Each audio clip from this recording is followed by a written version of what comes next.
Q&A, karena setiap pertanyaan selalu ada jawaban. Dipandu oleh Yohana Margareta.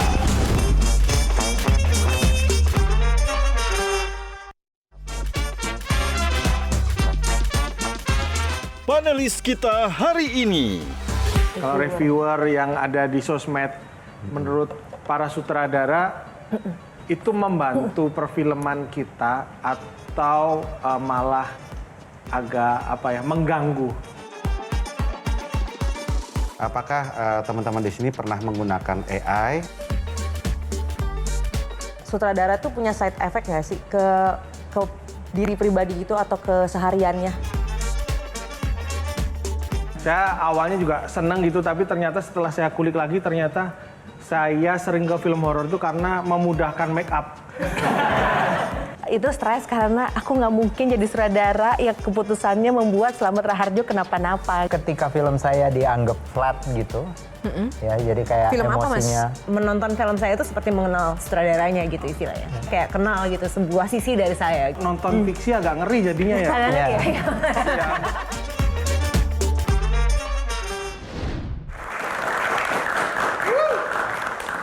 Pemirsa, ada masa di mana film bukan sekedar tontonan, tapi jadi bagian dari cara kita tumbuh dan cara kita memahami hidup.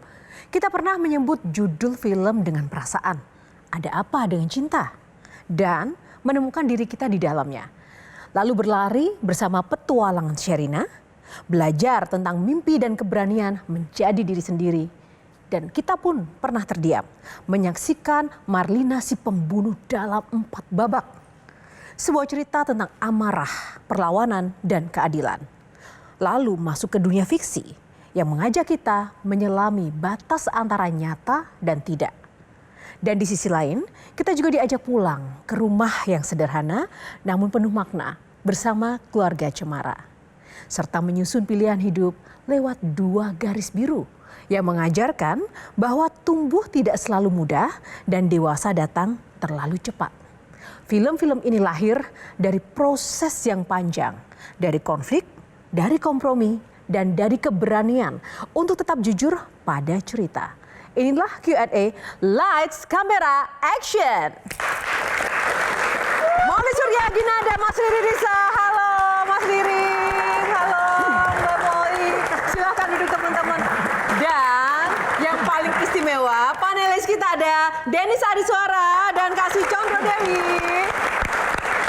Dan teman-teman mahasiswa di studio.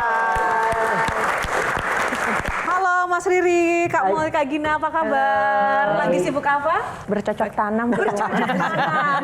Nggak nulis-nulis. Nulis-nulis, Mas Riri. Baru selesai promo. Kemarin habis dari festival di Hawaii sama di mana ya, di Busan. Ya. Kali ini promo film apa Mas? Rangga dan Cinta kan, baru selesai kemarin. Baru selesai. Ke Jogja deh yang paling terakhir ke Jogja. Ajak-ajak dong kalau ke Jogja, pulang kampung. Kalau Mbak Wol? Aku baru pulang juga kemarin dari Oslo, Norway, ke Jepang juga, sama ke Singapura untuk filmku yang awal tahun ini, Perang Kota. Wow, tepuk tangan. Ya. Kita mau bicara film, tapi tidak hanya masalah industri film di Indonesia, tapi juga sosok-sosok yang di balik layar yang mewarnai dan menghidupkan spirit film kita yang sampai saat ini luar biasa ya, kiprahnya di internasional, di nasional pun juga luar biasa melalui 3 sosok bintang tamu kita. Ya, aku mau nanya dulu nih, pertanyaan wajib buat kakak-kakak bertiga di sini. Ada nggak satu hal di industri film yang membuat kakak-kakak ini merasa seharusnya bisa lebih baik dari yang sekarang? Mungkin Mas Riri dulu. Mungkin kalau ada kesempatan lebih produktif, saya bisa bikin film 2 gitu 1 tahun, mungkin enak juga ya. Tapi ya, kenapa Mas itu nggak bisa diwujudkan? mungkin karena biar bagaimanapun untuk iklim produksi kita butuh kalkulasi yang lebih panjang untuk apapun gitu kalau di sini. Banyak hal yang misalnya kayak setiap film itu harus booking jauh-jauh hari untuk bisa dapat spot di bioskop gitu, dapat tempat di bioskop antara lain. Terus ya saya sendiri juga masih kayak belum menemukan kayak struktur misalnya biar bisa berlanjut terus ya, kayak otak saya sendiri masih agak lambat gitu bekerja gitu ya. Jadi butuh waktu untuk mempersiapkan sebuah cerita, skenario dan gitu. Tapi mungkin kalau ada pilihan entah metode di mana saya tidak perlu mengerjakan apapun yang lain gitu.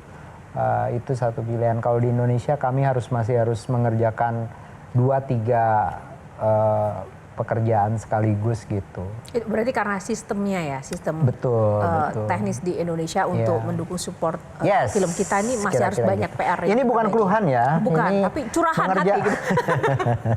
Mengerjakannya sih tetap bersyukur karena saya tetap minimal bisa mengerjakan film yang saya sukai, yang saya percaya. Nah, tadi Mas Riri, kalau sekarang Gina, hal lebih baik mungkin bukan buat diriku saja ya, tapi juga teman-teman di industri, mungkin jam kerja yang lebih proper, lebih layak untuk keseimbangan antar peran kita di luar filmmaking gitu.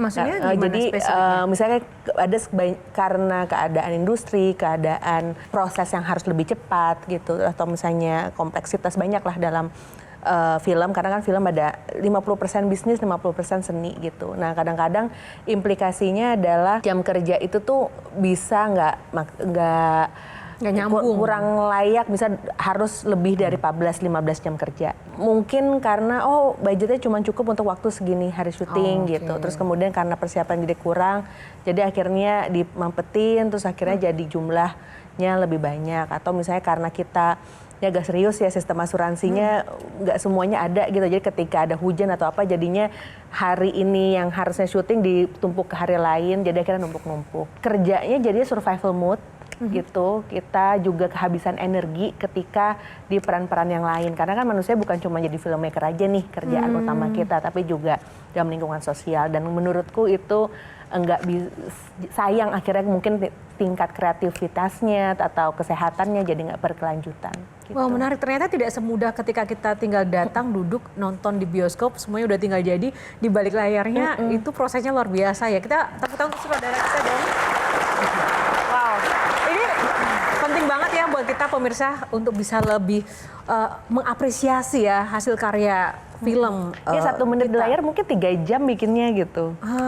Harus ulang atau segala macam, harus nutup lokasi gitu misalnya. 1 menit bisa 3 jam? Bisa aja gitu, tergantung kerumitan dari scene-nya gitu. Makanya kadang-kadang tuh kalau kita diapresiasi, atau misalnya gini deh, siapa di sini suka nonton, adegannya bagus banget, aku keluarkan HP, aku rekam gitu. Itu sebenarnya bagian dari pembajakan. Kadang-kadang sih kita merasa terapresiasi ya gitu. Cuman kayak akan lebih enak dan tidak mengganggu kenyamanan orang-orang di sekitarnya nonton kalau di ruang publik, terutama kan bioskop, untuk nggak merekam dan menyebarkan. Jangan merekam.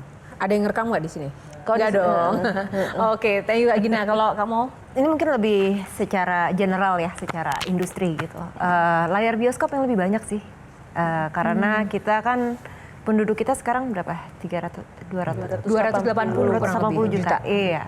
Dan paling banyak penonton Indonesia tuh 10 juta ya kira-kira ya. Itu maksud saya itu karena layarnya masih sangat sedikit. Kalau kita bandingkan sama negara-negara yang penduduknya juga lebih banyak dari kita, misalnya Amerika, misalnya ada empat yang paling besar ya, Amerika, Cina, dan India, itu setiap pojok ada bioskop gitu istilahnya. Nah, terpengaruh dengan mungkin demand juga nggak atau seperti apa? Demandnya ada kalau menurut saya, karena 10 juta penonton itu bioskop selalu penuh, itu maksimal kalau dengan jumlah layar bioskop yang kita punya sekarang kurang lebih ya maksimalnya memang segitu. Oke. Kurang lebih ya. Nah, Mas Riri sebagai saksi sejarah perjalanan industri film kita dari let's say era 90-an. Menurut Mas Riri, sekarang itu kita benar-benar sedang membangun industri film kita dengan vibe atau dengan pertumbuhan yang sehat, atau hanya sekedar pabrik konten yang mengejar profit? Menurut Mas Riri yang mana? Enggak sih, kalau saya yakin kita pasti ada pertumbuhannya, ada perkembangannya. Nyatanya apa? Sekarang kita punya lebih banyak, contoh paling simpel, lebih banyak sutradara perempuan, produser perempuan yang menghasilkan karya film yang jauh lebih bagus dibanding tahun 90-an atau bahkan pertengahan 2000-an gitu ya. Jadi memang kita mengalami banyak kemajuan, prestasi filmmaker Indonesia di tingkat internasional juga berkembang. Jumlah penonton kita per hari ini katanya udah 73 juta penonton. Saya sih melihat peningkatan itu sudah cukup baik, tapi saya sepakat dengan apa yang Molly katakan gitu, bahwa ini masih ada problem dengan jumlah layar yang kurang memadai, pola-pola distribusi kita yang belum semuanya betul-betul bukan adil, tapi betul-betul bisa dikatakan merata gitu ya. Itu juga belum. Dia udah ikut audisi, casting, latihan, syuting, take, filmnya udah jadi. Tapi terakhir saya harus datang ke dia bilang, maaf ya kamu nggak jadi ada di film ini.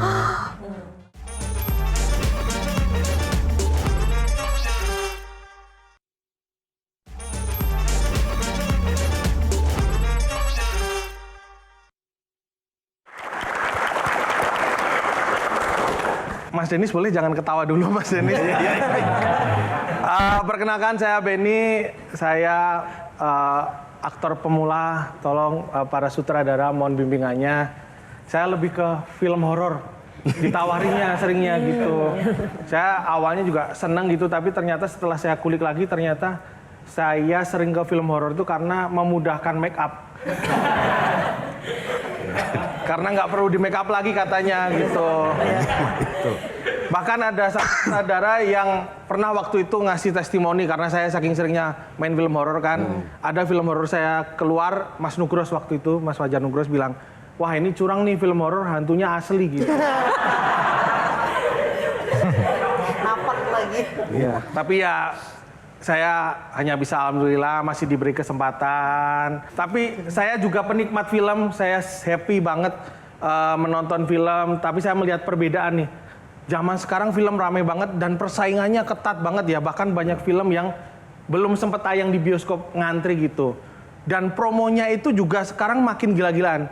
Zaman dulu kalau nggak salah ya, ini film itu promonya sebelum tayang itu baru ada promo. Jadi prosesnya tidak diperlihatkan. Bahkan kalau nggak salah behind the scene itu setelah tayang ya, baru dikasih tahu behind the scene-nya. Sekarang itu behind the scene udah tayang dulu. Di story itu hampir ada tiap hari itu story pemain, bahkan ada kontennya. Bahkan kalau ada yang iseng itu ngumpulin story udah jadi satu film sendiri tuh. Dibikin highlight. Iya. Makin kesini makin maju lagi. Wah ini apa nih harus dipromoin sebelum filmnya berproses udah ada. Saya takut nanti makin maju lagi nih. Belum dibuat ceritanya, penulisnya sedang mencari ide, kita lihat prosesnya ya. Mungkin ya. Itu saja dari saya, Benny. Terima kasih. Silakan duduk, Benny. Aman ya. Thank you Benny udah membuat suasana lebih meriah pada malam hari ini. Kita kembali ke Denis dulu. Tadi soalnya nggak sabar banget pengen nanya. Pengen nanya apa sih, Denis? Boleh nggak sharing satu aja keputusan berat apa yang harus diambil dan itu mungkin menyakitkan tapi harus diambil? Kak Molo dulu. Mungkin kalau keputusan, kalau sebagai sutradara, kayaknya setiap menit harus mengambil keputusan ya, keputusan kreatif dari gitu. Karena jadi kalau ditanya yang mana paling berat, semuanya cukup berat sih karena menurut aku kerjaan saya tuh itu. Kerjaan saya itu adalah membuat sebuah keputusan kreatif, apakah take ini udah bagus apa enggak, apakah saya ambil take lagi. Mungkin pernah juga waktu itu salah satu, mungkin tadi ya cerita tadi di salah satu film yang paling berat yang saya kerjain, salah satu asisten sutradara saya tidak selalu mengerjakan, jadi selalu salah mengerjakan dan pada saat itu saya harus mengambil keputusan untuk memberhentikan.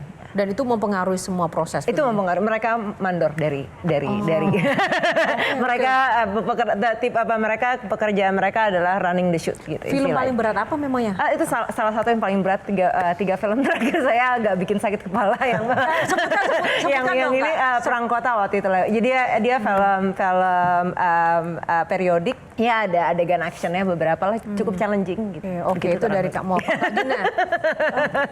Kalau buat tuh gini, film itu adalah kerja kolaborasi gitu, Kak. Jadi bahkan keputusannya itu bukan hanya menyangkut kreativitas, tapi juga hajat hidup orang banyak, gitu nomor satu. Terus kemudian Yang paling sulit mungkin adalah ketika harus mengambil keputusan tetap syuting Cinta Pertama, Kedua, dan Ketiga di saat pandemi. Produser saya, Chen Parves Servia, waktu itu bilang, Gina kalau misalnya ini kita syuting kemudian berhenti, impact-nya itu bukan cuma film ini aja, tapi sebenarnya seluruh industri gitu. Jadi karena kalau nggak ada yang mau mencoba, terus kemudian bikin SOP penanganannya, terus bagaimana kita menyikapi suasana genting dengan kreativitas kita dan disiplin kerja kita, itu tuh sayang potensi industri film yang sudah lagi naik-naiknya di 2019. Apalagi kemudian bioskop pada saat itu ditutup dan kemudian berjangka kan bukanya nggak bisa 100%.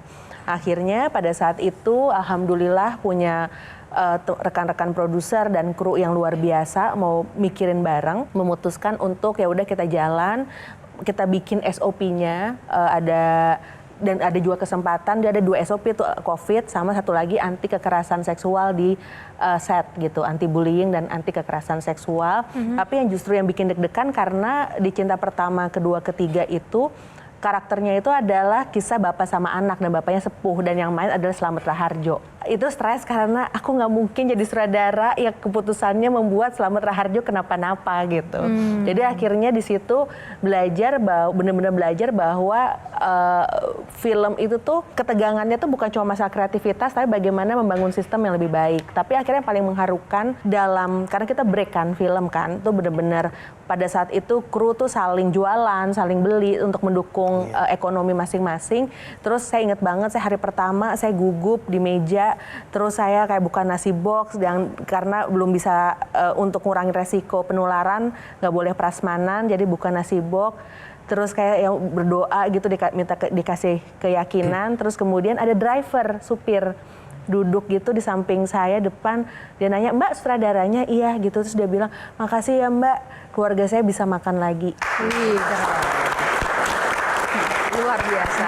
Kalau Mas Riri, singkat Mas. Saya pernah bikin dalam sebuah produksi, setelah syuting, filmnya selesai, kepanjangan, kita kurangin dikit, masih kepanjangan, terus kita cari apa yang membuatnya sangat panjang. Jadi satu film udah syuting sekian banyak, dia udah ikut audisi, casting, latihan, syuting, take, filmnya udah jadi.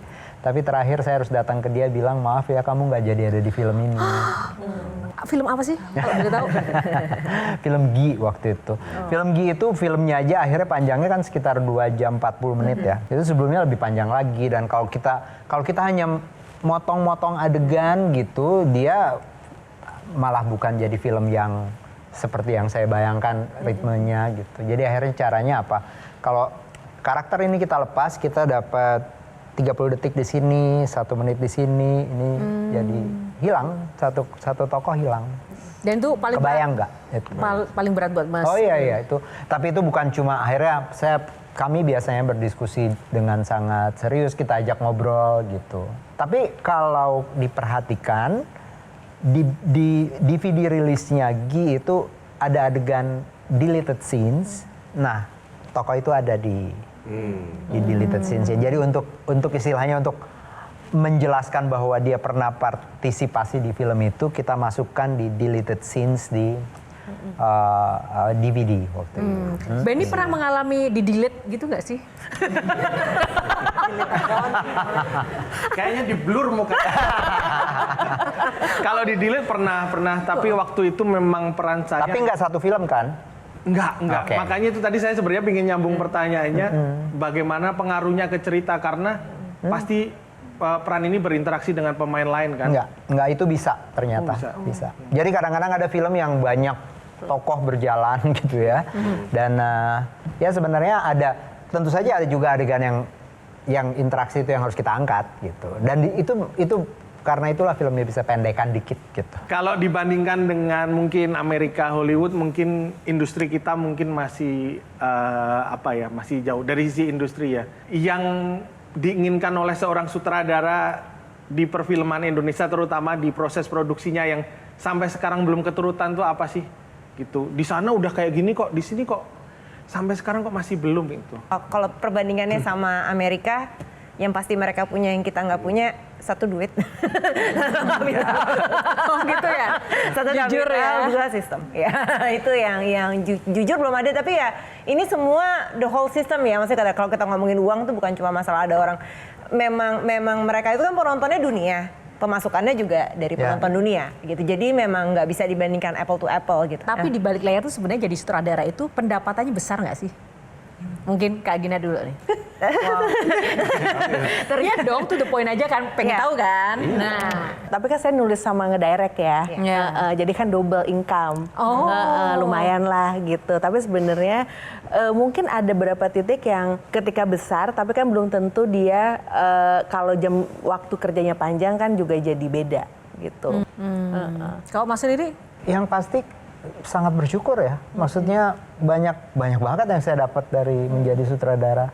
Maksudnya saya bisa ada di sini, bisa anak saya bisa sekolah sampai sekarang ya, satu udah lulus dari perguruan tinggi, satu masih kuliah gitu. 25 tahun bekerja saya membuat 17 film udah gitu. Tentu saya dari 17 itu tidak semuanya istilahnya box office gitu. Mungkin yang box office cuma 4 atau 5 dari 17, bayangkan. Tapi saya mendapat banyak hal. Saya kadang-kadang menjadi sedikit lebih tahu tentang sebuah persoalan sehingga saya bisa bicara juga tentang misalnya aktivisme tahun 50-an karena saya pernah bikin GI, atau saya jadi ngerti tentang kawasan-kawasan di Indonesia karena saya pernah bikin Laskar Pelangi, saya pernah bikin Atambua, saya pernah bikin Humba Dreams di Sumba gitu. Jadi itu kekayaan sih buat saya ya. Kekayaan. Tidak bisa diukur dengan hanya materi ya teman-teman. Mungkin bukan cuma uang kali ya maksudnya kan pendapatannya gitu. Kan sutradara tuh punya side effect nggak sih ke diri pribadi gitu atau kesehariannya? Lumayan sih, maksudnya kalau berteman ya cukup dapat. Maksudnya dalam hubungan sosial tuh cukup yang karena tadinya dulu zaman sekolah saya kan lumayan nerdy ya gitu istilahnya, jadi bukan yang apa ya agak awkward gitu apa istilahnya gitu. Jujur setelah jadi sutradara menurut saya perhubungan sosial dengan berteman itu cukup lebih mudah barangkali ya, kata yang paling tepat ya, lebih mudah. Karena memang dituntut harus bergaul begitu ya? Iya, maksudnya bergaul pasti ya, apalagi kita bekerja apa segala macam gitu, dan saya juga punya teman-teman yang di luar film gitu. Somehow ketika karena mereka misalnya mereka ada yang pernah nonton film saya, kayaknya mungkin jadi lebih mengerti saya seperti apa orangnya dibandingkan mengenal saya cuma dari penampilan luar atau cuma dari perilaku sehari-hari. Sama keluarga juga jadi lebih ada pengertian. Somehow karena menjadi sutradara mungkin kalau saya selalu bilang menonton film saya itu seperti mengenal sutradaranya gitu istilahnya. Kan gitu, maksudnya jadi kayak meskipun kita nggak pernah ketemu tapi pernah nonton film saya kayak kenal gitu sebuah sisi dari saya. Kalau nonton fiksi agak ngeri jadinya ya. Iya. Ya, mengenal Kapolri. Nonton Marlina nggak ya? Ada kepalanya dibawa-bawa kemana-mana gitu. Marlina mungkin ada alasan moralnya ya, tapi fiksi kan lumayan. Iya. Itu saya masih umur 20-an waktu itu jadi. Udah berbeda berarti. Oke, ini kalau satu hari di set bisa diulang, bagian apa di film apa dan mengapa ingin mengulangnya? Apa? Silakan kamu. Endingnya fiksi. Apa? Endingnya fiksi. Oke. Endingnya ya. Kenapa Mol? Kenapa? Mau gue ganti ya? Boleh Diganti ya. Kamu membuat dia Diganti yang lebih normal atau lebih intinya sih sama, tapi mungkin jalan ke situnya nggak secepat itu barangkali. Sama aja. sama aja ternyata. Udah nonton kan, jadi dia mungkin nggak di situ mengakhirinya, tapi dia pulang ke rumah dulu. Kebetulan aku nonton waktu masih kuliah awal-awal, jadi agak terganggu juga jadinya. Kelihatan kok. Dua-duanya sih karena ada konflik itu, karena yang di sistem sama yang dalam diri sendiri itu berseberangan gitu ya. Oh gitu ya. Film ke-9. Ini. Oh ini. Benny. I know.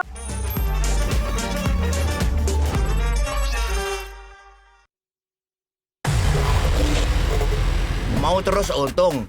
Pakai terus Arko, tinggal sorot. Ahai!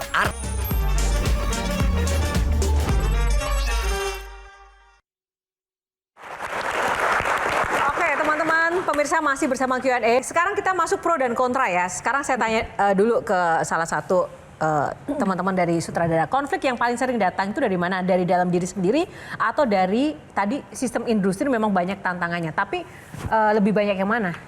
Dari diri sendiri atau dari luar biasanya? Dua-duanya sih, karena ada konflik itu karena yang di sistem sama yang dalam diri sendiri itu berseberangan gitu ya. Oh gitu ya? Kalau cuma salah satu sih nggak ada konflik gitu. Oke. Gina, saya mewakili Virgo dalam diri kami.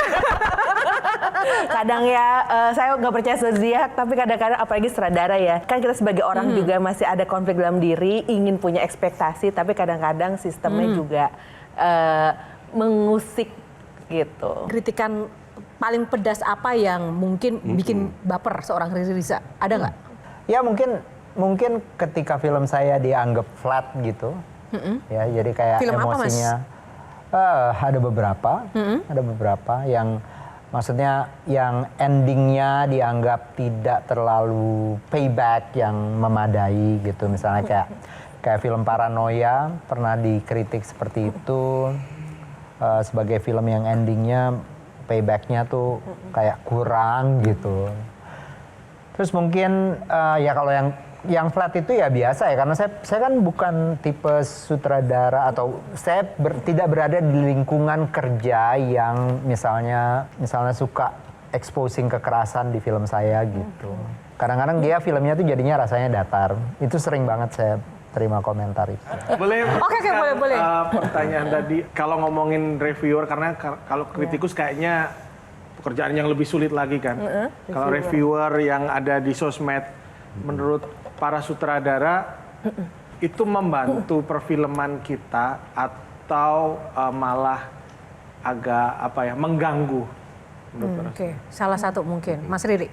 Ya kalau di level sosial media ya dampaknya di level sosial media menurut saya. Apapun yang dikatakan oleh teman-teman di sosial media, dia kalau dia mensupport ya itu berdampak. Tapi tentu saja dalam irama atau dalam nature-nya sosial media dia berdampak gitu. Dia cepat, dia mungkin akan mempengaruhi dan akan berbunyi, dia akan mungkin mendapat like yang banyak. Tapi kalau jangka panjangnya saya rasa masih banyak yang kita harus uji ya.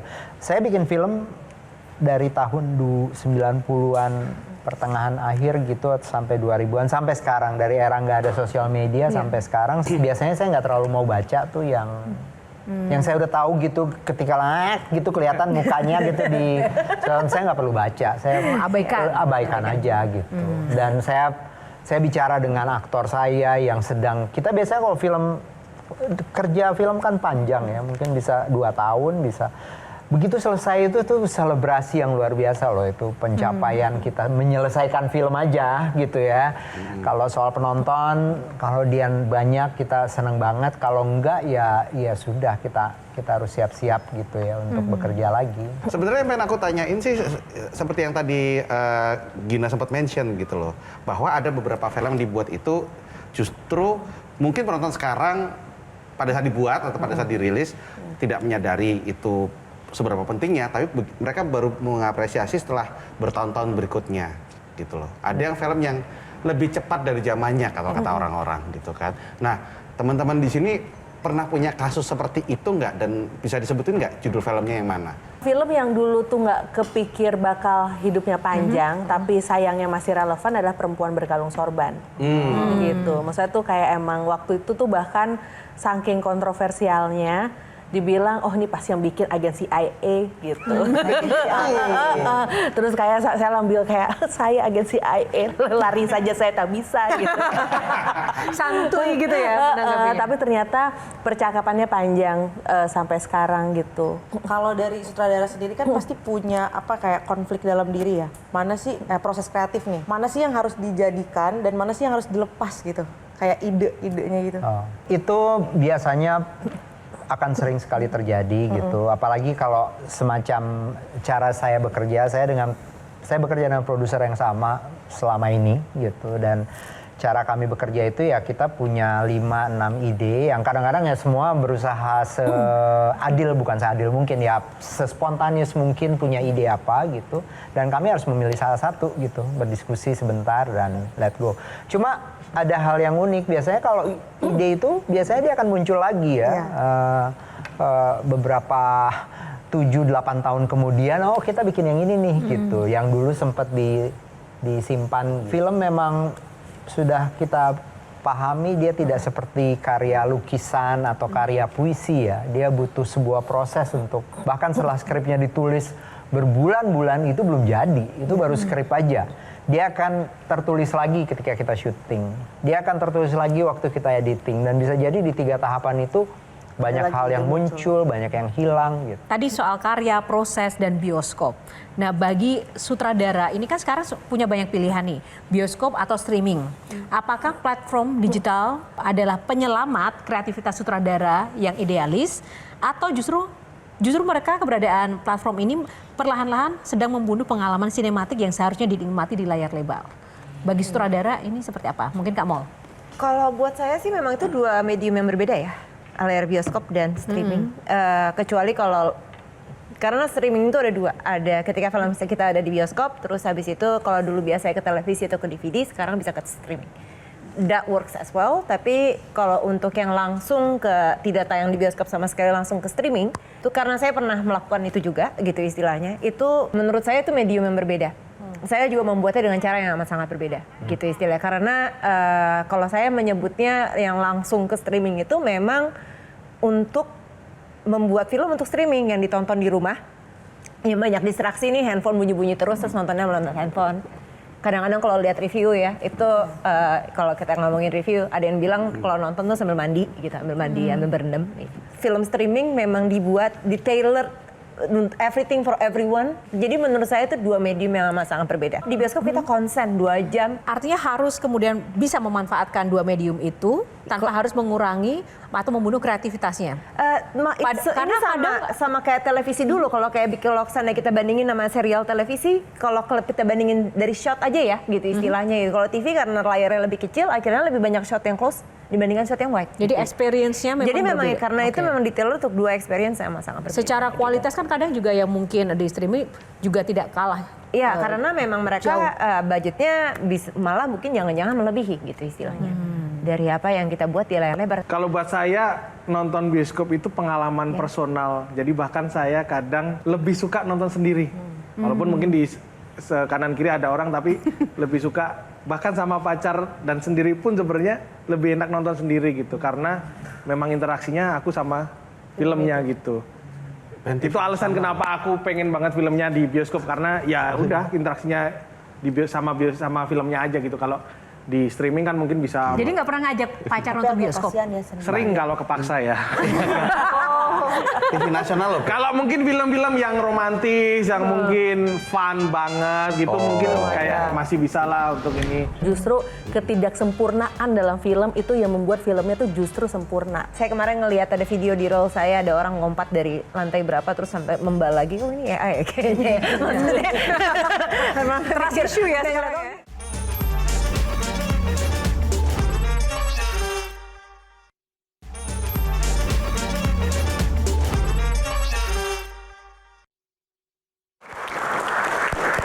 Baik, kita kembali ke Q&A pemirsa, masih bersama bintang tamu kita 3 sutradara. Tantangan terbesar di era sekarang tuh menurut Gina apa sih? Khususnya untuk para sinias-sinias muda begitu? Mungkin akses untuk kemudian berproduksi ke layar lebar gitu. Karena nggak semua production house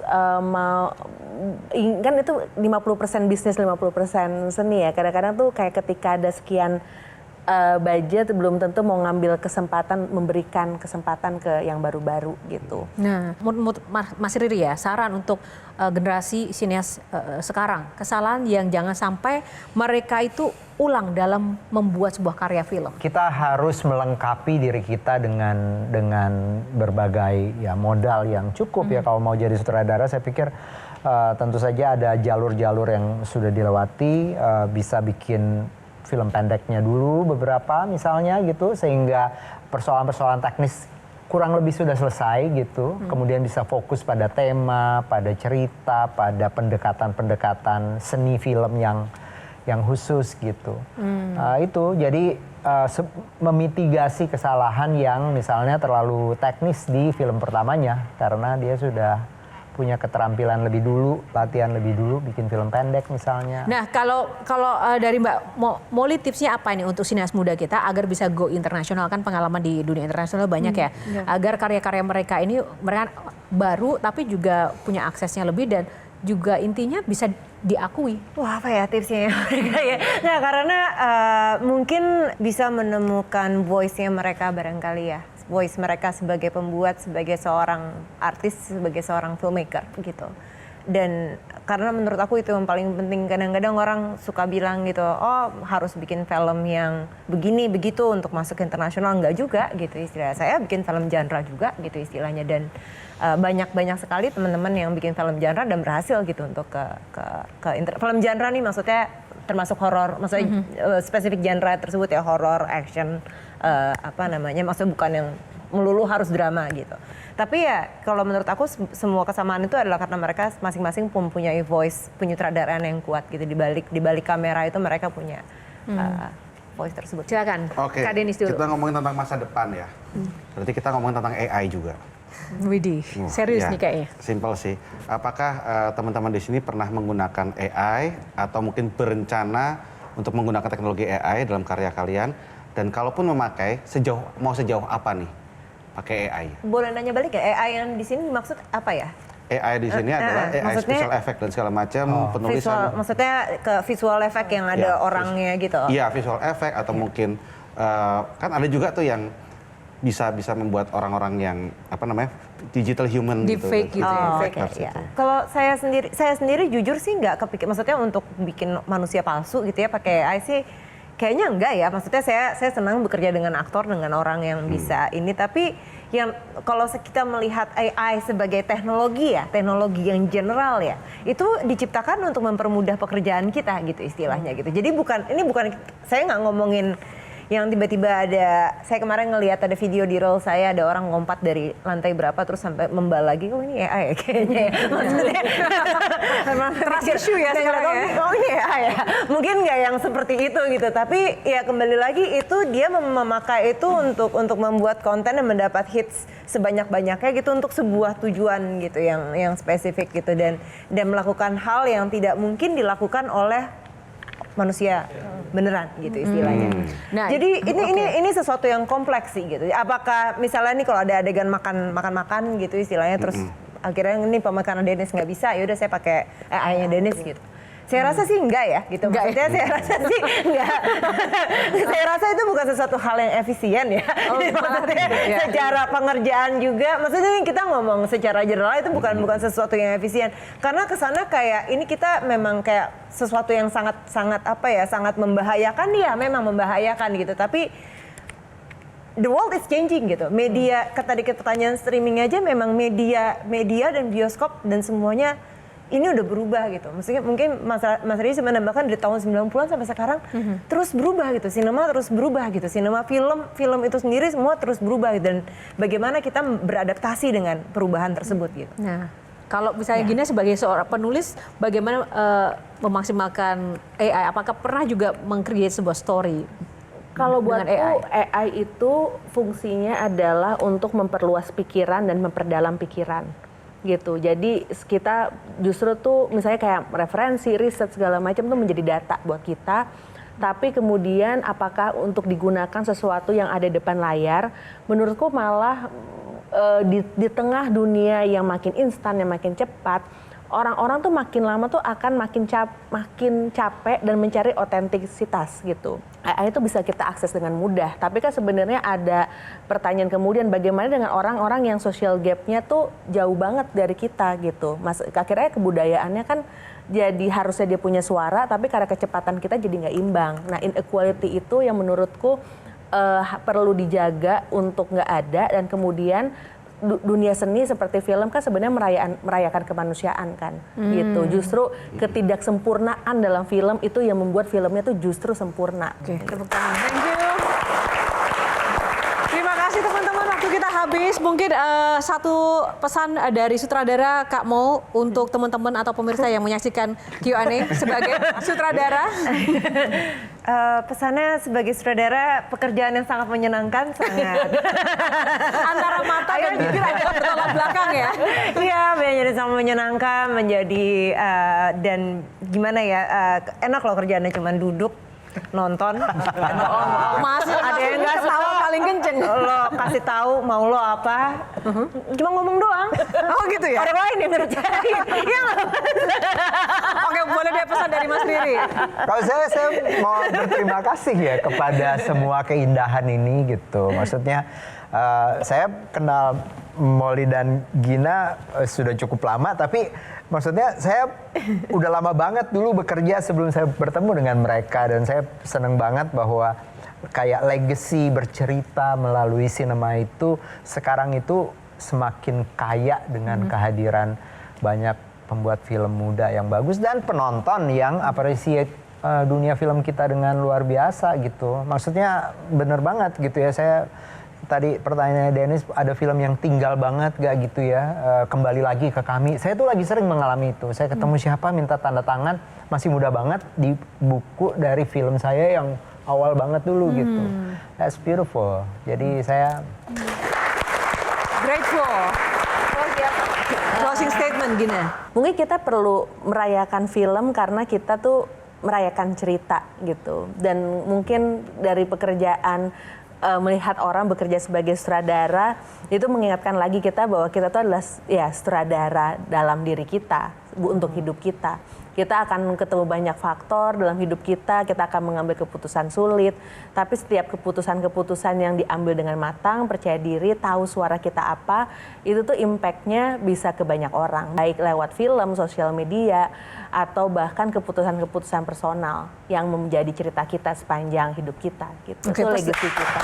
Oh, legasinya ya? Oke, baik. Terima kasih untuk bintang tamu Gina, Kak Riri, dan juga Kak Mol, dan panelis kita Benny, Kak Sri, Kak Denis. Terima kasih. Terima kasih juga teman-teman. Thank you ya, semoga bermanfaat ya. Dan pemirsa, terima kasih untuk kebersamaan Anda. Demikianlah episode Q&A kali ini. Semoga dapat memberikan inspirasi dan juga menambah pengetahuan baru bagi Anda tentang dunia indah, dunia perfilman kita, dunia cerita kita. Dan saya Yohana Margareta, pamit undur diri. Terima kasih atas kebersamaan Anda, karena setiap pertanyaan selalu ada jawaban. Sampai jumpa. Thank you. Terima kasih. Metro TV. Jelajahi cara baru mendapatkan informasi. Download Metro TV Extend sekarang.